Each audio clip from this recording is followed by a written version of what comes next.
안녕하세요. 이번 영상에서는 1970년대 박정희 정권의 유신체제의 성립과 붕괴 과정에 대하여 살펴보겠습니다. 1960년대 말 미국의 닉슨 대통령은 베트남 전쟁에 미국이 개입하는 것을 멈추고 아시아 국가에 대한 미국의 원조 축소를 내용으로 하는 닉슨 독트린을 발표하였습니다. 이에 따라 베트남에서 미군이 철수하였으며 한반도에서도 미군을 축소시키는 등 아시아에 대한 미국의 영향력이 축소되고 있었습니다. 이와 함께 미국은 사회주의 국가인 중국과의 관계 개선을 위하여 힘쓰는 등 국제사회의 냉전 분위기는 점차 완화되고 있었습니다.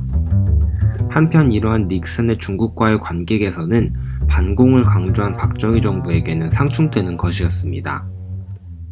특히 전세계 자유진영의 지도자 격인 미국이 북한을 도와 한국전쟁에 참전했던 적국인 중국과 관계 개선을 한다는 것은 박정희 정부로서는 이해하기 어려운 부분이었습니다. 또한 당시 국내에서 나타난 다양한 사회동요와 노동자, 빈민들의 생존권 문제로 박정희 정부에 대한 지지도가 하락하고 있었습니다.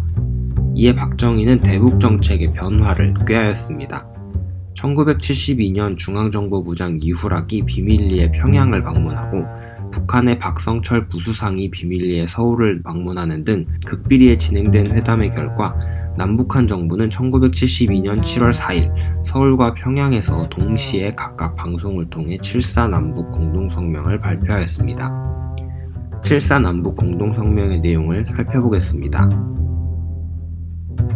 쌍방은 다음과 같은 조국 통일 원칙들의 합의를 보았다. 첫째, 통일은 외세에 의존하거나 외세의 간섭을 받음이 없이 자주적으로 해결하여야 한다. 둘째, 통일은 서로 상대방을 반대하는 무력 행사에 의거하지 않고 평화적 방법으로 실현하여야 한다. 셋째, 사상과 이념, 제도의 차이를 초월하여 우선 하나의 민족으로서 민족적 대단결을 도모하여야 한다. 이처럼 자주, 평화, 민족적 대단결을 핵심으로 하는 통일 원칙은 이후 남북관계의 기본 바탕이 되었습니다.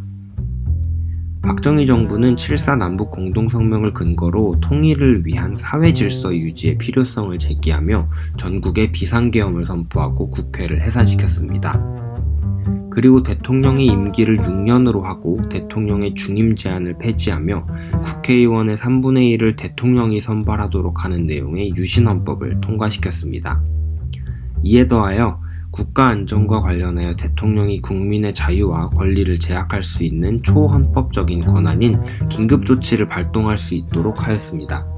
이러한 헌법 개정의 결과 헌법으로 박정희의 영구집권과 독재체제를 뒷받침하게 되었습니다. 유신헌법에 근거하여 통일주체 국민회의가 선출하는 8대 대선에서도 박정희가 대통령으로 선출되었습니다.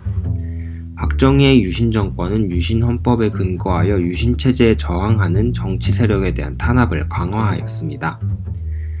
1973년에는 유신체제에 대항하기 위해 일본 도쿄에서 유신 반대 투쟁을 하고 있던 김대중이 중앙정보부 요원들에 의해 납치되는 사건이 발생했습니다. 이처럼 야당 대표에 대한 정부기관의 탄압이 심화되면서 국민들은 유신정권에 대한 반발을 이어갔습니다. 장준하를 비롯한 지식인들은 유신헌법의 부당함을 피력하며 개헌 청원 서명운동을 전개하기도 하였습니다. 그러자 박정희는 긴급조치를 연이어 발표하고 중앙정보부는 북한의 간첩이 국가 안전을 위협한다며 사건을 조작하여 정부를 반대하는 세력을 처벌하였습니다. 긴급조치 9호의 내용을 살펴보겠습니다. 긴급조치 9호 1. 다음 각 호의 행위를 금한다. 가. 유언비어를 날조, 유포하거나 사실을 왜곡하여 전파하는 행위. 나. 대한민국 헌법을 부정, 반대, 왜곡 또는 비방하거나 그 개정 또는 폐지를 주장, 선동 또는 선전하는 행위. 8. 이 조치 또는 이에 의한 주무장관의 조치에 위반한 자는 법관의 영장 없이 체포, 구금, 압수수색할 수 있다. 계속된 유신정권의 민중 탄압 속에서도 유신체제에 대한 반대 움직임은 더욱 확대되었습니다. 특히 1976년에는 재야 정치인들이 결혼식으로 위장하고 명동성당에 모여 유신체제를 규탄하는 3.1 민주구국선언을 발표하였습니다. 3.1 민주구국선언의 내용을 살펴보겠습니다. 3.1 민주구국선언. 우리는 이를 보고만 있을 수 없어. 여야의 정치적인 전략이나 이해를 넘어 이 나라의 먼 앞길을 내다보면서 민주구국 선언을 선포하는 바이다. 1. 이 나라는 민주주의 기반 위에 서야 한다. 이 경제 입국의 구상과 자세가 근본적으로 재검토되어야 한다. 3. 민족 통일은 오늘 이 결의가 짊어진 지상의 과업이다. 이처럼 유신체제에 대한 국민들의 반발 속에서 1978년에 실시된 10대 총선에서는 대통령의 권한이 막강하여 실제 의석수에서 앞서지는 못하였지만 야당의 득표율이 여당의 득표율보다 높게 나타나기도 하였습니다. 이러한 여당의 정치적 위기와 함께 이란에서 나타난 혁명으로 인해 석유 공급이 부족해지면서 국제 석유 가격이 급등하여 한국 경제 역시 점차 악화되고 있었습니다. 이러한 가운데 당시 국내 최대 가발업체 중 하나였던 YH무역에서 사건이 발생했습니다. 기업주가 기업 이익을 빼돌리고 경영난을 이유로 공장을 폐업하려고 한 것입니다. 그러자 여성 노동자들은 파업을 지속하였지만 기업의 변화가 없자 노동자들은 신민당사에서 농성을 계속하였습니다. 박정희 정부는 1979년 8월 11일 새벽 경찰을 투입하여 농성 중이던 여성 노동자들을 강제 해산시켰습니다. 이 과정에서 여성 노동자 1명이 죽고 상당수가 부상당하였습니다. 이에 대하여 신민당의 총재였던 김영삼은 경찰의 강경 진압에 반발하였고 이를 계기로 김영삼 총재는 의원직에서 제명되었습니다. 그러자 김영삼의 고향이었던 경상남도를 중심으로 유신 철폐와 독재 반대를 외치는 시위가 확대되었습니다. 박정희 정권은 처음에는 대수롭지 않게 생각하였지만 부산과 마산에서의 시위가 점차 확대 발전하자 부마 항쟁을 수습하기 위한 방안을 논의하기 시작했습니다.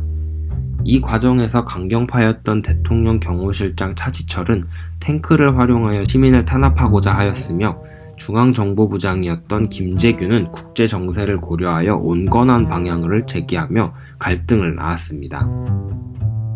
이러한 갈등은 결국 11.6 사태로 연결되었습니다. 부마 항쟁으로 표면화된 차지철과 김재규의 갈등에 더하여 차지철에 대한 박정희의 비호가 계속되자 결국 10월 26일 김재규가 차지철과 박정희를 총으로 저격하며 유신 정권은 무너졌습니다.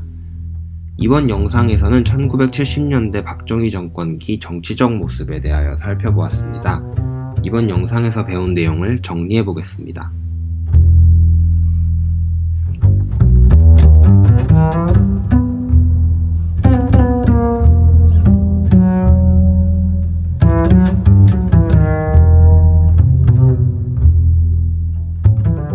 다음 영상에서는 박정희 정권 이후 나타난 국민들의 민주화 염원이 한국 사회에 어떻게 나타났는지 살펴보겠습니다. 영상을 시청해주셔서 감사합니다. 다음 영상에서 만나요.